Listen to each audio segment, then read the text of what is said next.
إن الذين آمنوا والذين هاجروا وجاهدوا في سبيل الله أولئك يرجون رحمة الله والله غفور رحيم.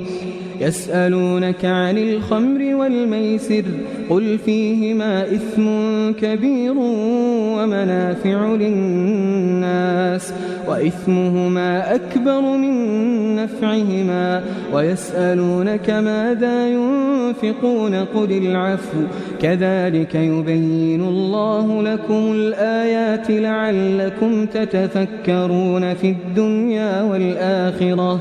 ويسألونك عن اليتامى قل إصلاح لهم خير وإن تخالطوهم فإخوانكم والله يعلم المفسد من المصلح ولو شاء